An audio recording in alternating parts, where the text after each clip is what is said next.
प्रिय विद्यार्थियों, आज मैं आपकी मुलाकात नरेंद्र देवांगन से करा रहा हूं, जिन्होंने सीजीपीएससी में 2023 की परीक्षा में अभी हाल ही में जिसका रिजल्ट आया 105वां रैंक प्राप्त किया।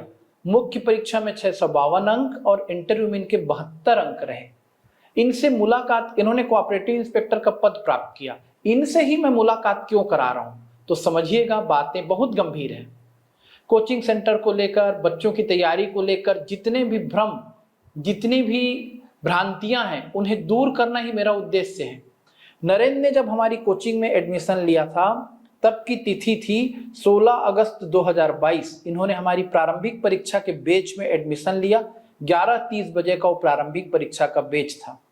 फिर इसके बाद ये 20 फरवरी 2023 की मुख्य परीक्षा के बैच में एडमिशन लिए और 24 मई 2024 तक इन्होंने फरवरी 2023 से मई 2024 तक मुख्य परीक्षा की तैयारी पटेल ट्यूटोरियल से पूरी की और मेंस के बैच खत्म होने के 1 माह बाद ही ये मुख्य परीक्षा में सम्मिलित हुए। मुख्य परीक्षा इन्होंने उत्तीर्ण की, साक्षात्कार में सफलता प्राप्त की और आज एक पद प्राप्त कर आपके पास बैठे हैं। पीएससी की परीक्षा सही तैयारी से और न्यूनतम समय से कैसे जल्द से जल्द हो सकती है, ये कोई पंचवर्षीय योजना नहीं है। आपको अपने समय का सदुपयोग करना है। इन सब बातों को सीखने के लिए, समझाने के लिए, आपसे चर्चा करने के लिए मैं आपसे मुलाकात करवा रहा हूं नरेंद्र देवांगन की। साथ ही मैं ये भी बताना चाह रहा हूं, बहुत से भ्रम हैं। इनसे ही लोग लगातार प्रश्न कर रहे हैं कि क्या तुमने वाकई पटेल ट्यूटोरियल में पढ़ाई की, कि लोग तुम्हें प्रेरित कर रहे हैं ऐसा कुछ बोलने के लिए, और फिर एक जगह से दूसरी जगह आपका नाम फोटो क्यों आ जाता है। तो सामान्य सी बात है, बच्चा मॉक इंटरव्यू देने कई जगह जा सकता है, लेकिन वो जिस संस्थान में पढ़ा है वो खुद बताएगा, बिना किसी दबाव के बताएगा। इंटरव्यू को अंत तक देखें। इंटरव्यू में कोचिंग संस्थान को लेकर भ्रम दूर करने का तो एक माध्यम है ही ये, लेकिन दूसरे सबसे बड़ा इस इंटरव्यू का हिस्सा रहेगा कि ऐसा विद्यार्थी जिसकी उम्र अभी छोटी है, जो तुरंत अभी कोचिंग सेंटर में एडमिशन लिया है, वो कैसे step by step pre mains और इंटरव्यू की तैयारी करेगा और नरेंद्र की तरह कैसे सफलता ले लेगा। मतलब हम व्यापक रूप से चर्चा करेंगे। प्री के 2 हिस्सों की तैयारी इन्होंने कैसी की, मेंस का 7 पेपर इन्होंने कैसे पढ़ा और इतने कम समय में इतनी जल्दी सफलता इन्हें कैसे मिली। पर मैं शुरुआत करना चाहूंगा नरेंद्र के स्कूली जीवन से, इसके गांव, इसके घर परिवार की यादों से। तो अपने बारे में कुछ बताइए नरेंद्र। जी सर, मेरा नाम नरेंद्र देवांगन है। मैं जांजगीर चांपा जिले के चांपा शहर से हूँ। मैंने अपनी प्रारंभिक जो स्कूली शिक्षा है वो गवर्नमेंट स्कूल से किया है। फिर कक्षा 6वीं से मैंने ज्ञान मंदिर विद्यालय में प्रवेश किया और वही मेरे से जो पढ़ाई का जो दौर था वो मुख्य रूप से वही प्रारंभ हुआ, क्योंकि जब वहाँ मैं गया तो मैं बहुत कमज़ोर था उस समय और वहाँ के जो टीचर थे उन्होंने मुझे मार्गदर्शन दिया। वहाँ की जो स्कूली जो पढ़ाई थी वो बहुत ही अच्छे लेवल पर थी, जिस कारण मेरी जो प्रारंभिक में 10वीं और 12वीं की जो परीक्षा थी, मेरे अधिक अंक आए थे और इस अधिक अंक का जो श्रेय है वो मैं अपने स्कूल के गुरुजनों को देना चाहता हूँ। फिर मैंने अपनी जो कॉलेज की जो शिक्षा है वो शासकीय मयूर ध्वज महाविद्यालय से किया है और वही मैं एक राजनीति विज्ञान के जो मेरे प्रोफेसर थे डॉक्टर मनीष साव सर, उन्हीं के मार्गदर्शन से मुझे प्रशासनिक सेवा में आने का अवसर मिला और उन्हीं के मार्गदर्शन से ही फिर मैंने प्रशासन के जो तैयारी है उस पर उसी दौर से मैंने प्रारंभ किया था। फिर उसके बाद जैसे ही मेरा स्नातक की पढ़ाई पूरी हुई, मैं अगस्त 2022 में फिर मैं बिलासपुर आया। ठीक, तो आप हमारे कोचिंग संस्थान तक कैसे पहुंचे, कब पहुंचे, आपने कैसे पटेल ट्यूटोरियल का चयन किया, ये इसको भी बताएं। बड़े बिना किसी लाग लपेट के बेबाक बात करें बच्चों से। आप पूरी तरह से मेरे अनुसार आजाद हैं, जो आपका मन है आप बोल सकते हैं। जी सर, वैसे जैसे ही मैंने स्नातक की पढ़ाई की ना, तो मेरे घर वालों का एक रहा कि मैं बाहर जाकर पढ़ाई करूं, क्योंकि मैं जिस क्षेत्र से हूं उस क्षेत्र में मेरे घर परिवार या मेरे जो मोहल्ले थे उसमें कोई नौकरी में नहीं था और मेरे घर वाले चाहते थे कि मैं अपनी पढ़ाई को एक नई दिशा दूं, जिससे मेरे जो दीजिया जी थे उनका सपोर्ट था कि आप जाइए, हम आपकी मदद करेंगे, पढ़ाई लिखाई का खर्चा देंगे। और फिर मैं उन्हीं के हौसलों की बदौलत फिर मैं बिलासपुर आया, तो बिलासपुर में मेरा एक दोस्त था बचपन का, वो पहले से ही यहाँ पढ़ रहा था, तो मैं उसी के पास आया और वही उसी ने मुझे फिर ये तरीका बताया कि तुम पहले डेमो क्लास लो, फिर तुम चयन करो कि तुम्हें जो कोचिंग अच्छा लगेगा उसमें तुम बैठना। तो मैं पहले पटेल ट्यूटोरियल्स में आया और यहाँ डेमो क्लास बैठा। तो पहला क्लास था वो दीक्षित सर का क्लास था। तो मैं जैसे ही दीक्षित सर के क्लास में बैठा, 2 मिनट में ही उनकी जो पढ़ाने की शैली है उससे मैं अत्यधिक प्रभावित हुआ और उसी समय मैंने तय कर लिया कि मेरे भविष्य के लिए या मैंने जो सिविल सर्विस के लिए जिस क्षेत्र को चुनना है उसके लिए मैं इसी संस्था को अब मन बैठा गया था कि यही लेना है एडमिशन बोल के। और जैसे ही डेमो हुआ उसके सेकेंड दिन बाद मैं अपने बड़े भाई को लेकर आ गया और यहाँ मैंने एडमिशन ले ली। वेरी फिर गुड। अब जैसे ही एडमिशन लिया तो कुछ लोग बोलने लगे ऐसे कैसे एडमिशन ले लिए, 2-4 और जगह देख लेते। तो फिर मैं क्या किया, एडमिशन तो मैंने ले लिया था, मेरा मन बना लिया था कि यही पढ़ना है। फिर उनके कहने की बदौलत मैं 2-4 और जगह चले गया कोचिंग डेमो लेने के लिए, लेकिन मन मैंने बना लिया था कि यही पढ़ना है। उसके बाद 16 अगस्त वाले बैच से मैंने यहाँ प्री की पढ़ाई शुरू की। ठीक, तो देखिए बच्चों, मैं बीच में इंटरप्ट कर रहा हूँ। मैं बिल्कुल नहीं कहूँगा कि आप पटेल ट्यूटोरियल में ही एडमिशन लें, लेकिन जैसा नरेंद्र कह रहा है, मेरे लिए तो ये बालक ही है, बच्चे की तरह हमने इसे पढ़ाया है, अभी भी हमको ये बच्चा ही महसूस होता है। तो आप जिस संस्थान में जाएंगे वहां जाने का फैसला आपका बहुत मजबूती से लिया गया फैसला होना चाहिए, और आप फिर उस संस्थान के अध्ययन के साथ जुड़कर जब पढ़ेंगे, समर्पण करके अपने आप को जब पढ़ेंगे, तब आप सफल होंगे। अन्यथा आप संशय, भ्रम और मूल्यांकन की स्थिति में ही बने रह जाएंगे। रामचरितमानस में तुलसीदास ने जब पहली वंदना वर्णा नाम अर्थ संघा नाम की, उसके बाद तुरंत उन्होंने दूसरी वंदना जब भगवान शंकर और पार्वती की तो उन्होंने लिखा, भवानी शंकरौ वंदे श्रद्धा विश्वास रूपिणम याभ्याम बिना न पश्यन्ते सिद्धा स्वांतस स्थमीश्वरम, कि हमको भवानी और शंकर की वंदना करनी है जो श्रद्धा और विश्वास के रूप हैं, और श्रद्धा और विश्वास के बिना आप अपने हृदय में स्थित ईश्वर को नहीं देख सकते। तो हम तो सामान्य शिक्षक हैं, मार्गदर्शक हैं आपके। यदि विद्यार्थी हमारे अध्यापन में ही विश्वास नहीं करेगा, तौलते रहेगा, संशय में रहेगा, भ्रम में रहेगा, और कलयुग का समय है, चारों तरफ संशय भ्रम का माया जाल फैला हुआ है, तो ये माया जाल से बाहर नहीं निकलेगा तो फिर पढ़ाई में उसका मन कैसे लगेगा। तो नरेंद्र मुझको फोन में भी एक बार बता रहा था कि मेरा अच्छा समय रहा कि मैं आपसे जुड़ा, क्या ऐसा बता रहे थे, उसको ही बताओ। जैसे ही तुम सफल हुए, तुम्हारी मुझसे फोन से बात हुई, तुम्हारा फोन आया। जैसे ही मैं सफल हुआ तो मैं तिवारी सर को फोन किया और बताया कि मेरी सफलता में बहुत बड़ा हाथ मेरे सही निर्णय का है कि मैंने सही समय पे आकर सही कोचिंग चुना, और जो जिस गुरुजी का मैंने मार्गदर्शन लिया उस मार्गदर्शन के मैं हर एक उनके पहलुओं पर कार्य करता गया। वो जो मार्गदर्शन देते गए मैंने उसको आंख मूंद कर विश्वास किया, और मैं ही आगे नवयुगों से प्रेरणा करना चाहता हूँ कि वो जिस भी कोचिंग का चयन कर रहे हैं, जिस भी संस्था का, उनके दिए गए जो मार्गदर्शन है उनको अपनी पहली प्राथमिकता दें। बिल्कुल। अब आपसे सीधे मुख्य मुद्दे की बात पर आते हैं। जी। विद्यार्थी तैयारी कैसे करें? तो विद्यार्थियों के लिए वीडियो इसीलिए बेहद उपयोगी है। प्रारंभिक परीक्षा के 2 हिस्से हैं, एक जीएस का पेपर और एक सीसेट का। मैं स्टेप बाय स्टेप नरेंद्र से चर्चा करते जाऊंगा और वो अपने अनुभव और अपनी सफलता के अनुभव के आधार पर बताते जाएगा कि कैसे कैसे तैयारी करनी चाहिए।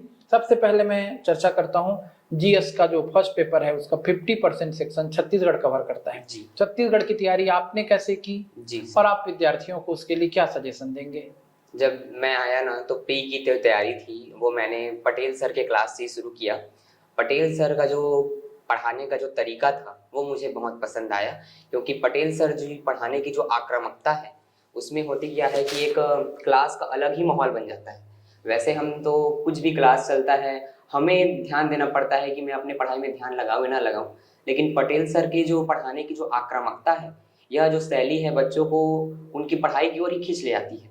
तो इस शैली में पटेल सर ने जो पढ़ाया है वो क्लास में ही मेरा याद हो जाता था, और जो पटेल सर पढ़ाते थे उसको घर में आकर मैं लिख लिख कर या दोबारा पढ़ने का प्रयास करता था, जिससे अधिकांश जो स्थान के नाम हो या व्यक्तित्व के नाम हो वो मुझे याद रहते। और पटेल सर खासकर उनका मैप पढ़ाने का जो तरीका था, उस मैप के तरीके से ही पटेल सर जो मुख्य स्थान है, पर्यटन है, ऐतिहासिक, धार्मिक, राजनीतिक जो व्यक्तित्व हैं उन पर वो काफ़ी फोकस करते थे, और इसके माध्यम से ही मैप में ही कम से कम कुछ भी टॉपिक का 50% वो कवर कर देते थे। तो यह जो उनके पढ़ाने का तरीका था वो बहुत अच्छा था और इससे मुझे काफ़ी लाभ मिला। और पटेल सर की जो प्रारंभिक जो मुख्य में पुस्तकें मिली थी हमें, उसका मैंने सहारा लिया था। छत्तीसगढ़ के लिए आपने मतलब किताबें कौन कौन सी पढ़ी? छत्तीसगढ़ के लिए मैंने मुख्य रूप से पटेल सर की किताबें पढ़ी हैं और मेंस में मैंने कुछ अन्य सोर्स का भी इस्तेमाल किया था। ओके।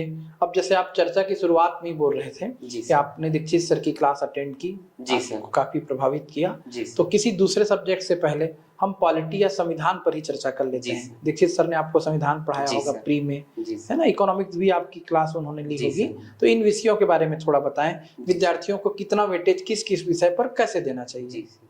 जैसे अभी हम इंडियन जीएस के पोर्शन में देखें तो संविधान एक बहुत बड़ा भाग है और मैंने संविधान की जो तैयारी के लिए दीक्षित सर का जो एक नोट्स को ही पूर्ण रूप से फॉलो किया था, क्योंकि दीक्षित सर का जो नोट्स था मूल रूपतः एक संवैधानिक का संक्षेप रूप बोल सकते हैं और उनके जो पढ़ाने का तरीका था वो बहुत ही अच्छा था और उनकी जो किताबें थी उसको और मैंने उनके जो नोट्स है इन दोनों को प्रेफर किया है। और उसके अलावा अब तक मेरी जो सफल हुआ हूँ उनके बीच में मैंने संविधान के लिए किसी अन्य स्रोत का सहारा लेना मुझे अभी तक आवश्यकता नहीं हुई है अभी तक।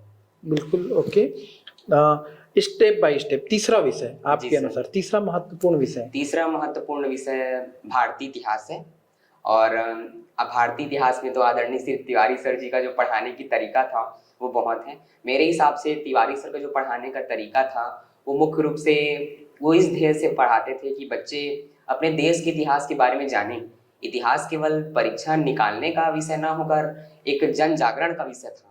मैं आपके पढ़ाने के दृष्टिकोण से मुझे लगता था और ये भी लगता था कि छात्र देश के इतिहास के बारे में जाने, ना कि इतिहास को एक परीक्षा के विषय के रूप में पढ़ें। हाँ, मैं राष्ट्रीयता की भावना को बच्चों के अंदर अंदर तक इतिहास के माध्यम से जानना, और इस हिसाब से जानना मुझे चाहता हूँ। इतिहास बहुत ही इनके पसंद आया और इनके पढ़ाने के तरीके से मैं फिर मुस्कान पब्लिकेशन की जो पुस्तकें थी वो भी इतिहास के लिए बहुत ही महत्वपूर्ण है और अभी तक मैंने सफलता तक इसी पुस्तक से ही और तिवारी सर द्वारा जो क्लास में नोट्स बनाया गया है उसी को मैंने फॉलो किया। ठीक है, तो मेरा सब्जेक्ट हो गया। चलिए, मैं पढ़ाते ही रहता हूँ। जी सर। पढ़ाने के लिए मैं समर्पित हूँ। लोग ज्यादा ही पढ़ाते हैं, बोलते रहते हैं। अब भूगोल विषय पर चर्चा करते हैं। ज्योग्राफी है ना, भारत का भूगोल कैसे पढ़ा, किन सर से पढ़ा आपने?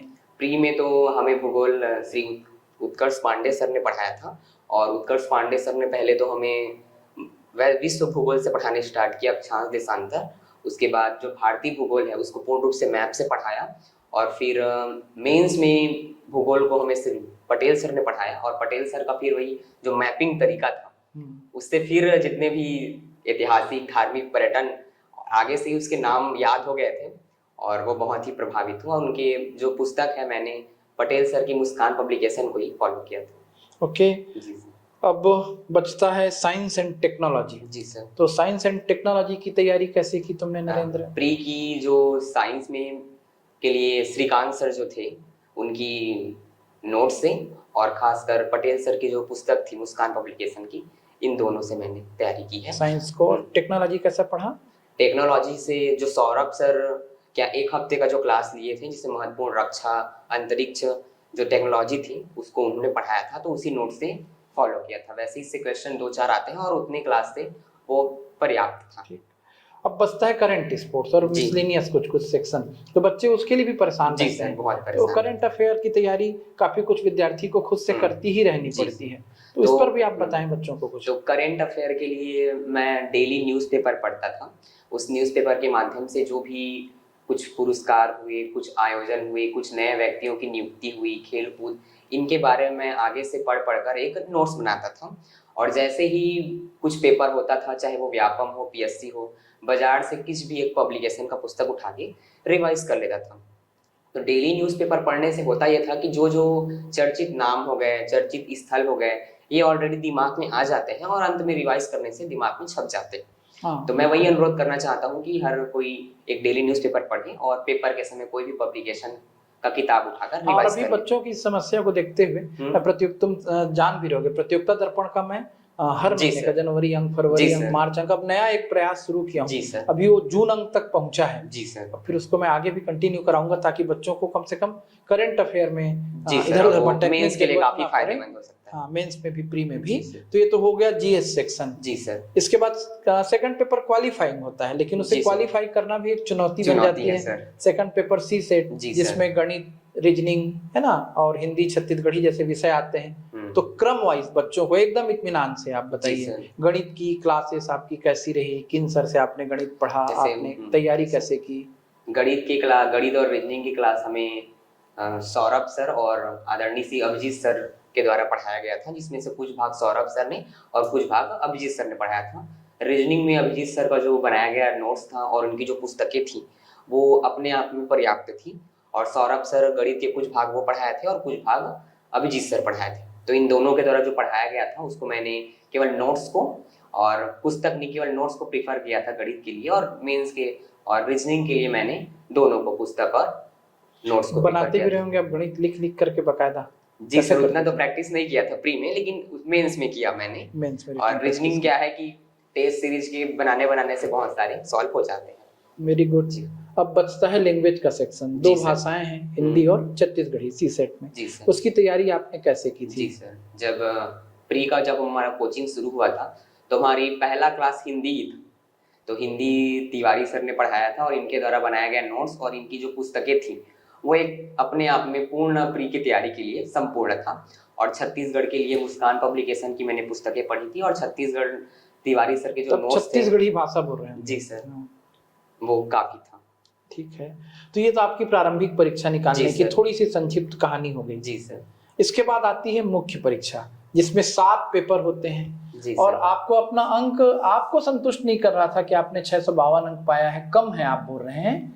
लेकिन मेरे प्रयास के हिसाब से कम, लेकिन मैं आपको लग रहा है कम, लेकिन आपका एक पहला प्रयास था। जी सर। मैं आपको, बच्चों को भी बार बार याद दिला रहा हूँ, 24 मई 2024 को मेंस का हमारा बैच समाप्त होने की हमने घोषणा की है, और जुलाई में आपका पेपर रहा होगा। जून 24 जून, हाँ, जून में इनका पेपर हुआ है। तो इतना रिसेंट आप पढ़ करके हटे, और पढ़ करके हटने के बाद मेंस का पेपर ही निर्णायक रहता है। उसमें आपने मेरे अनुसार तो बेहद अच्छा स्कोर कर लिया। पहले प्रयास में तो बच्चे समझने में ही रह जाते हैं, बड़ा पेपर है, तो बच्चे ही सीखें, हम तो पढ़ा ही रहे हैं, पढ़ाते पढ़ाते हमारी जिंदगी ही चली गई। तो ये वीडियो ही बच्चों के लिए है, इसलिए मैं फिर बच्चों की तरह ही तुमसे पूछते जाऊंगा।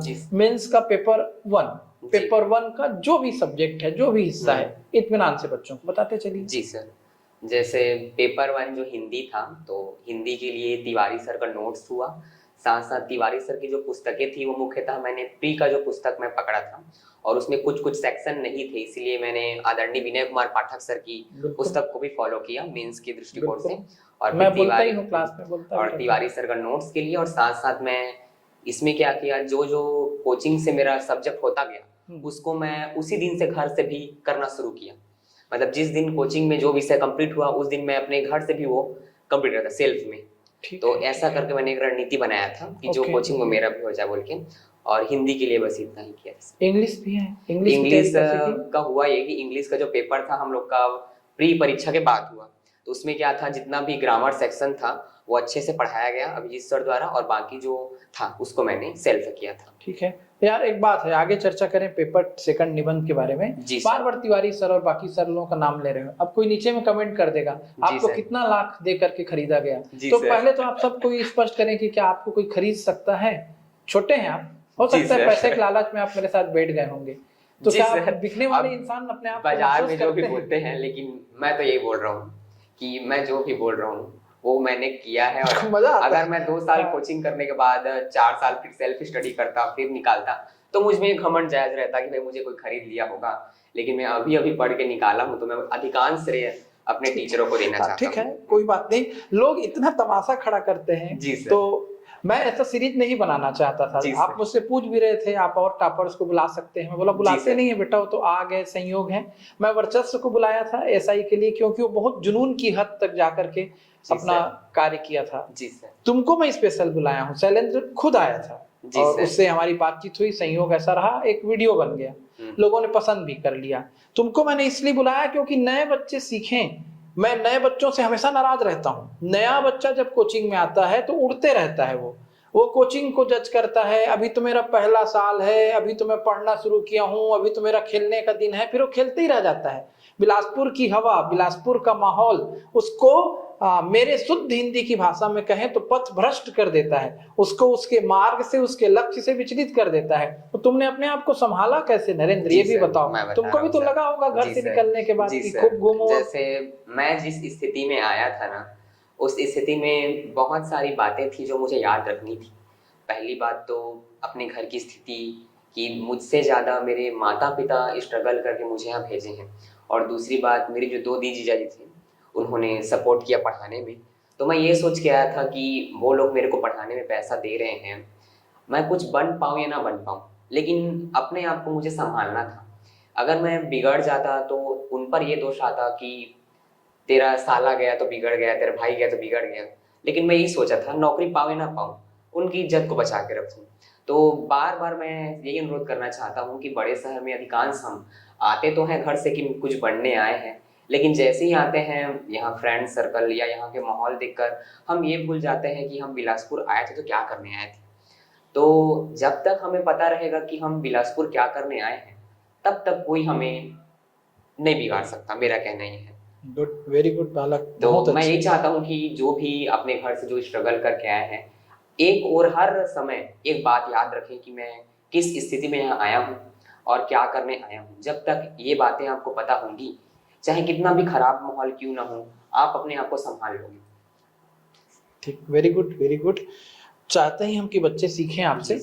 उनकी उम्र ये रहती है, एज का ही फैक्टर भी रहता है। फिर से चर्चा को सब्जेक्ट की ओर मोड़ते हैं। जी सर। पेपर सेकंड, निबंध। एक पोर्शन भारतीय संदर्भ में निबंध का, एक पोर्शन छत्तीसगढ़ के संदर्भ में। बताइएगा उनकी तैयारी के बारे में। निबंध की तैयारी के लिए मैं भी बहुत कंफ्यूज था, क्योंकि मेरा भी ये पहला प्रयास था मेंस का, और पहले प्रयास में सभी को हड़बड़ी रहती है, ज़्यादा जानकारी भी नहीं रहता। और मेरा क्या था कि कोचिंग भी चल रहा था और मेंस भी लिखना था, तो दोनों तरफ से प्रेशर था। तो दीक्षित सर, तिवारी सर ने मुख्य रूप से हमारी निबंध की क्लासेस ली थी, और इसमें मुख्य रूप से हमें ये बताया गया था कि निबंध जो होता है वो एक कॉमन रहता है, जैसे हम अपनी स्कूल लाइफ में लिखते हैं सेम वही लिखना होता है। और इसमें उन्होंने मुख्य रूप से वर्तमान जो घटनाक्रम है, जैसे छत्तीसगढ़ या करेंट जो मुद्दा चलता है, जिस पर वैश्विक पहल रहती है, उस पर ध्यान दिया था। और कुछ कुछ निबंध के टॉपिक भी बताए गए थे जो वर्तमान में चर्चित थे, तो उस पर मैंने काम करना शुरू किया। इस बार जैसे जलवायु परिवर्तन बहुत बड़ा मुद्दा था, तो मैंने जलवायु परिवर्तन से संबंधी जो आर्टिकल आते थे न्यूज़पेपर संपादकीय, साथ साथ प्रतियोगिता दर्पण पर बहुत सारे आते हैं, उन पर मैंने अपना एक नोट्स बनाना शुरू किया, या उन पर कुछ महत्वपूर्ण जो फैक्ट हैं उनको मैंने लिखना शुरू किया। और बीच में जो क्लासेस थे उससे पता चलता था कि फैक्ट कैसे कलेक्ट करना है, किसको किस स्थान पर लिखना है। तो इसके लिए मैं सभी को ये आग्रह करना चाहता हूँ कि वो डेली न्यूज़पेपर का जो संपादकीय है, इससे कुछ अच्छे अच्छे जो संपादक के जो विचार हैं उनको रखे वो अपने दिमाग में, और साथ ही साथ महत्वपूर्ण तथ्यों को एकत्रित करते जाएं, और स्वयं पेपर पढ़कर यह एनालिसिस करने का प्रयास करें कि वर्तमान वर्ष में क्या क्या मुद्दा है जो पूछने लायक है। जैसे इस बार नई सरकार थी, तो ये कयास लगाए जा रहे थे कि नई सरकार का जो बजट है वो पूछ सकता है, और इस हिसाब से बजट की मैंने अच्छी सी तैयारी भी की थी। तो यही कहना चाहता हूँ कि न्यूज़पेपर के साथ साथ वर्तमान अच्छा लगता है जब अपने स्टूडेंट खुद समझाना शुरू करते हैं। पहले तुम हम लोगों से पूछते रहते थे, आज तुम स्टूडेंट्स को समझा रहे हो। तो चलो फिर पढ़ाई से फिर बात को दाएं बाएं जाते हैं। हमारे आईटी टीम के हेड हरीश टिकरिया जी अभी पूरी रिकॉर्डिंग में अपना पूरा ऊर्जा दे रहे हैं, पीछे खड़े हुए हैं। जी सर। तो ये भी एक इनकी टीम एक बैकबोन रहती है। मतलब हम लोग भले क्लास में नाराज होते रहते हैं, लेकिन एक तरफ से ऑनलाइन के लिए हरीश की टीम है, हरीश टिकरिया जी हैं, उधर बिलासपुर में हेमंत देखते रहते हैं, इधर हुलास साहू देखते रहते हैं, हम लोग सबका नाम बता रहे हैं, उधर दिनेश है, नरेश है ना, इधर भी और उनके कई सहयोगी हैं। तो ये सबकी टीम, इन लोग आपको परेशान करते थे कोचिंग में, किन लोग आपकी मददगार साबित होते थे? कभी ऑनलाइन क्लास वगैरह मिलती थी समय पे कि अटकते रहते थे? सब ऑनलाइन क्लास देने का सिस्टम उस समय ना बहुत पेचीदा था। पहले एप्लीकेशन लिखना पड़ता था, और ऐसे वो तो हम लोगों ने बनाया था। हाँ, वो मैंने उसको मेरे को नहीं पता था। तो कभी कभी ऐसा था ना कि शॉर्टकट तरीके से बात कर लिया जाए इनसे तो दे देंगे। तो वैसा संभव नहीं था। शॉर्टकट देखिए, बच्चों को मैं ये सिखाना चाहता हूँ, बच्चे अक्सर हमारी ऑनलाइन टीम से नाराज रहते हैं, पर ऑनलाइन को हम पेचीदा इसलिए बनाते हैं, तुम इसका मूल्यांकन ज्यादा सही तरीके से करोगे। क्लासरूम में बैठकर बच्चा पढ़ता है तो उसकी पढ़ाई ज्यादा गंभीरता से होती है, ज्यादा लाभदायक होती है। और यदि हम बहुत आसानी से उसको ऑनलाइन क्लास देने लगे, आज मैं बीमार हूं, आज मैं घूमने जा रहा हूं, तो ऑनलाइन रिकॉर्डिंग ले लेता है, और ऑनलाइन रिकॉर्डिंग लेने के बाद न तो गंभीरता से देख पाता, कुछ लोग देखते भी हैं, ऑनलाइन से भी रिजल्ट आता है। जो रेगुलर विद्यार्थी है वो बार बार क्लास में अनुपस्थित मत रहे, इसलिए हम लोगों ने ऑनलाइन की प्रक्रिया को क्या बनाई है, जटिल बनाई हुई है। और एक योग्य विद्यार्थी किसी न किसी प्रकार से अपने टीचर से किसी न किसी प्रकार से कनेक्ट हो जाता है। तुम्हारी मेरी कनेक्टिविटी भी हो गई थी, तुम अक्सर मेरे से आकर के ये टॉपिक बचा, ये छूटा बोलते रहते थे, और मैं तुमको बोला भी था कई लोगों को तुम्हारे बारे में, बच्चा क्या करेगा, पोस्ट लेके आएगा। तो हमारी टीम मजबूत टीम है, ऑनलाइन की टीम। उनसे जो नाराजगी रहती है उसको मैं भी इस वीडियो में ही बताना चाह रहा हूँ, वो हमारे कारण से रहती है, ताकि बच्चे ऑफलाइन में क्या करें, गंभीरता से बैठ करके पढ़े। फिर से इधर उधर की चर्चाओं से हट करके आ जाते हैं पेपर 3 मेंस का। ठीक, पेपर 3 आप अपने अनुसार बताएं। पेपर 3 में जो पहला था भारत का इतिहास, इसमें मैंने मुख्य रूप से जो उस हमारे सत्र के दौरान श्री नायक सर जी ने पढ़ाया था, रितेश नायक सर जी ने, तो वो बहुत ही अच्छे तरीके से बताए थे। और पूर्व के जो क्वेश्चन आए थे उस हिसाब से उन्होंने अपने पढ़ाने का जो तरीका था या जो नए नए टॉपिक थे उस पर अच्छे नोट्स बनवाए थे, तो काफ़ी फायदेमंद साबित हुआ। और उनके नोट्स के साथ साथ मैंने मुस्कान पब्लिकेशन की जो पुस्तकें हैं उसको पढ़ा था। और फिर पेपर 2 जो था वो भारतीय संविधान और लोक प्रशासन, पेपर 3 का पार्ट 2 तो भारतीय संविधान और लोक प्रशासन, तो भारतीय संविधान के लिए दीक्षित सर का नोट्स और उनकी पुस्तकें, और लोक प्रशासन के लिए तो हमें पटेल सर ने बहुत अच्छा पढ़ाया था, क्योंकि लोक प्रशासन का वेटेज कम ज्यादा होते रहता है, उसके बावजूद भी पटेल सर ने एकदम विस्तृत रूप से अपनी आक्रामक तरीके से उसको एकदम प्रशासनिक अधिकारी बनना है तौर पर हमें पूरा एकदम अच्छे से मुझे क्लियर हो गया था। और वैसे ही मैं उनकी क्लास में बहुत इंटरेस्ट लेकर पढ़ता था, तो बहुत अच्छा मुझे वो तौर तरीका पता था और बहुत फायदेमंद हुआ। और उनका नोट्स और उनके द्वारा जो बांटी गई जो किताब थी वो बहुत काफी था उसके लिए। और पेपर 3 जो इंडियन हिस्ट्री है उसमें मैंने पटेल सर की जो पुस्तक है और उनकी जो नोट्स थे, बनवाया गया जो शॉर्ट नोट्स था, वो काफी फायदेमंद साबित हुई, जो मुख्य रूप था टॉपिक वाइज।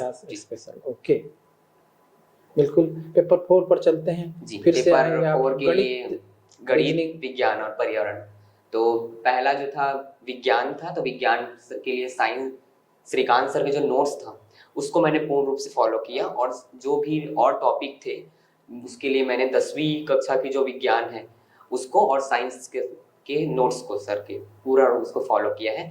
और मैथ्स के लिए मैंने अभिजीत सर द्वारा पढ़ाया गया जो नोट्स था और वो PDF जो भेजते थे सॉल्यूशन उसको, और साथ साथ 10वीं की किताब को।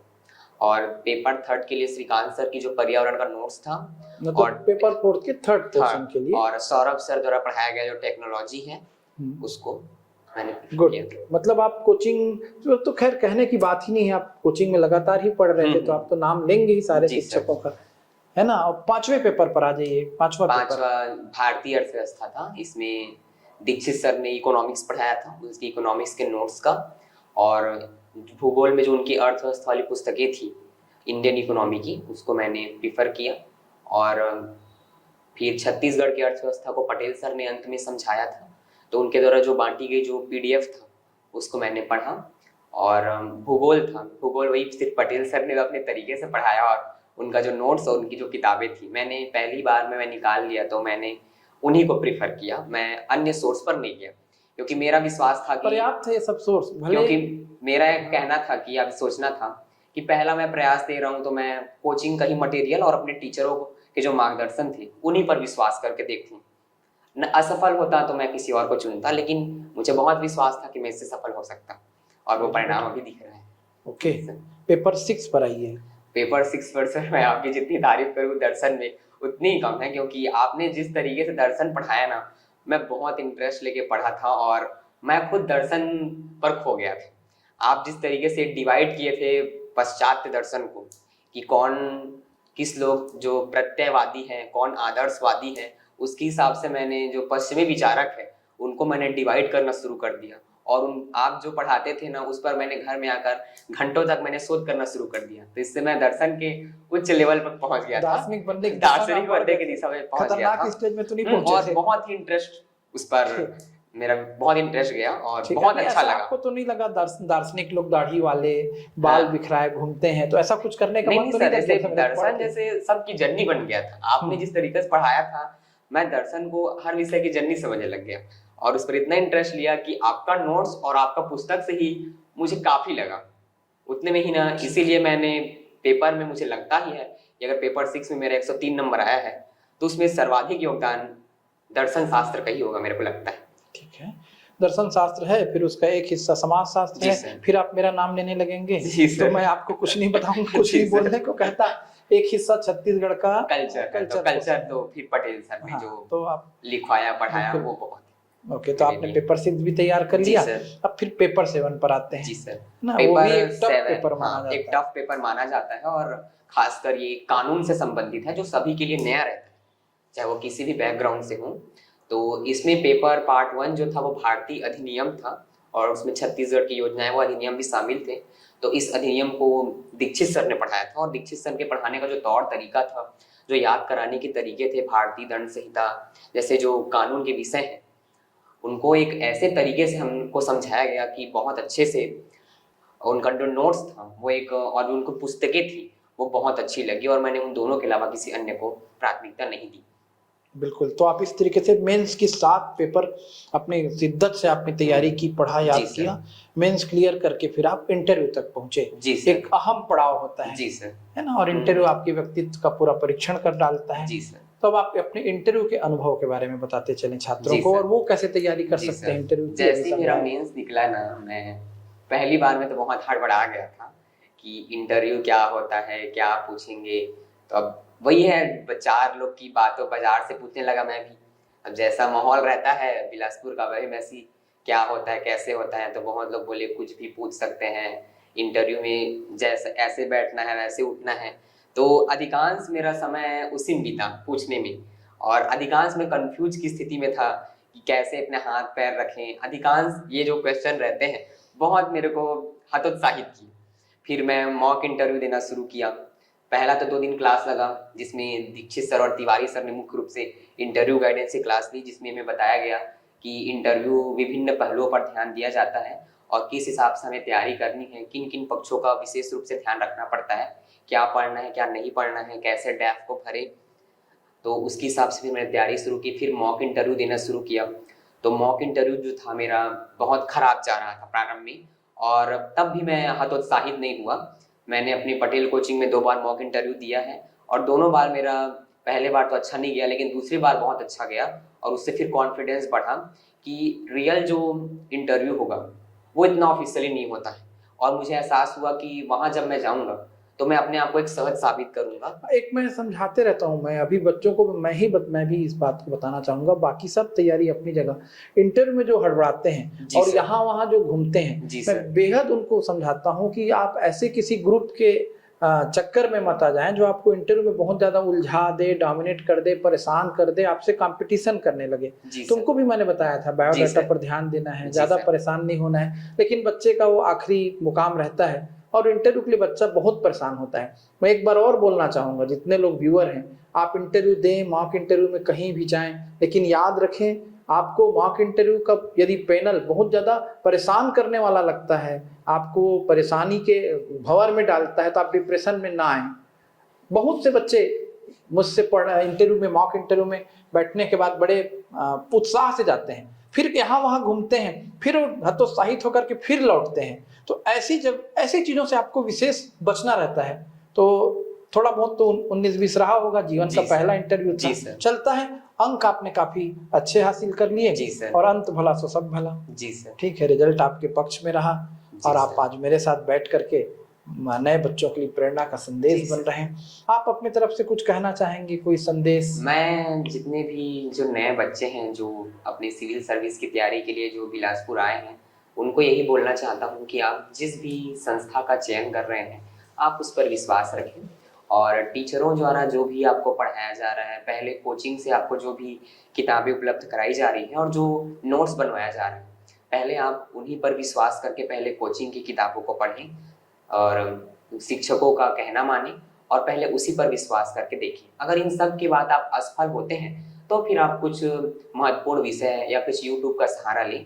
लेकिन मैं यही बोल रहा हूँ आपको, जिस प्रकार मैं अपने गुरुजनों का आशीर्वाद से, उन्हीं के मार्गदर्शन से सफल हुआ हूँ, मैं भी चाहता हूँ अगर आप निश्चिंत रूप से उन पर विश्वास करेंगे तो आप भी सफल होंगे। और यही सफलता का रहस्य है मेरे हिसाब से। ओके। घर परिवार से जुड़े कोई भी और व्यक्ति, माता पिता और अपनी दीदी जी का आपने नाम लिया, जी ये सर। इंटरव्यू आपके घर परिवार के लोगों के लिए बहुत ही गर्व का जी, बहुत विषय रहता है, गर्व। आपसे जुड़े मित्रों के लिए गर्व का विषय जी सर। रहता है, और भी प्रेरणा स्रोत रहे उनको भी बहुत अच्छा लगता है। जी आप सर। किसी भी व्यक्ति को और याद करना चाहते हैं जीवन के किसी भी फील्ड को, तो बोल लें, मन में कोई अधूरापन ना रह जाए। नहीं, मैं यही बोलना चाहता हूँ कि सर मैं पहले ना पढ़ाई लिखाई में मेरा मन नहीं था। धीरे धीरे मैं दुनिया को समझा, विभिन्न मेरी स्कूल टीचर और कॉलेज के जो टीचर हैं समय समय पर मुझे मार्गदर्शन दिए, तो मैं उन सभी का धन्यवाद करना चाहता हूँ। और आज मैं इस मुकाम पर पहुँचा हूँ, तो मैं सभी का धन्यवाद करना चाहता हूँ, क्योंकि उन सभी ने मुझे यह एहसास दिलाया था कि मैं इस पद पर पहुँच सकता हूँ।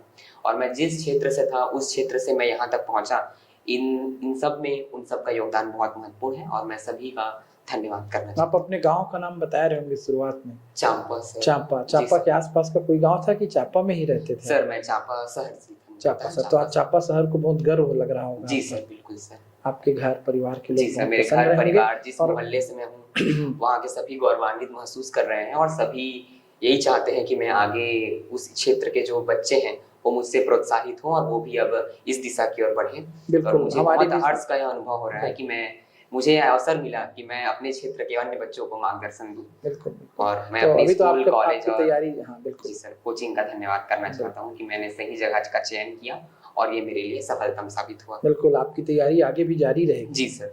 हमारी भी शुभकामनाएं हैं कि आप अभी वर्तमान में जिस पोस्ट में चयनित हुए हैं जी सर, उस पोस्ट के साथ भी न्याय करें। कोऑपरेटिव जी सर। इंस्पेक्टर आप बने हैं, जी सर। आप उस पद के साथ भी न्याय करें और जितनी जीवन में ऊंचाइयां आपको जी हासिल सर। करनी है, आपको जरूर वो ऊंचाइयां मिले। जी तो पूरे सर। पटेल ट्यूटोरियल परिवार की तरफ से जी सर। आपको मैं फिर से एक बार बधाई देता हूँ धन्यवाद सर। और हमारी मुलाकात तो होती ही रहेगी। जी। अभी तो मेंस के बैच में आप फिर से पढ़ रहे हैं। जी सर, जब तक है ना? और मेरा मेरी जॉइनिंग नहीं हो भाषा, जाता हाँ, मैं तो धन्यवाद करना चाहता हूँ पटेल कोचिंग का भी, मुझे बार बार वहाँ आने का अवसर मिल बिल्कुल, रहा है, आपको सर लोग का गंभीर मार्गदर्शन। विद्यार्थियों के साथ हम हमेशा जी रहते हैं। सर। मेरी भाषा में तो आप अभी जी कोचिंग सर। में पाए जा रहे हैं, जी ठीक सर। है। आप और मैं मिलते रहेंगे, आप हम जी लोगों से सर। डांट खाते रहेंगे, जी सर। ठीक है, प्रेरित होते रहेंगे। तो wish you good luck. Thank you sir. और वार्ता को यहीं पर रोकते हैं, जी सर। फिर किसी मुकाम पर आपसे भी मुलाकात होगी जी सर। और हमारे दर्शकों से भी मुलाकात होगी। धन्यवाद। हरीश टिकरिया जी का विशेष धन्यवाद और हमारे सोशल मीडिया IT टीम के सदस्यों का भी धन्यवाद। जो कैमरामैन थे हमारे साथ, जो अभी कुछ देर पहले लंच के लिए गए, उपेंद्र नाम है ना, मैं भूल जाता हूँ, 2 लोग हैं, एक उपेंद्र है और एक का नाम है तोसन।